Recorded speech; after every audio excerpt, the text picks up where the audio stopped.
Welcome back to our channel. So today in this video, we are going to discuss about how to build a KPI dashboard in Google Data Studio. So without wasting much of our time, let's get straight into the video. So if you want to build a KPI dashboard in Google Data Studio, all you can do is simply go and tap open Google Data Studio. So once you open your Data Studio, you can simply build a KPI dashboard by involving several steps. That is, by creating a new report. You need to first of all create a new report.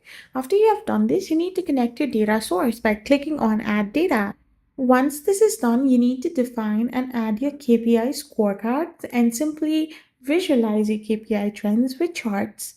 After everything is completed, you need to add filters and controls. Once this is completed as well, you need to simply look up to your design and customization where needed. After this, you need to share your dashboard by clicking on the share button to share your report with others via link, email, or embed it on your website. You can also set appropriate viewing or editing permission for shared users.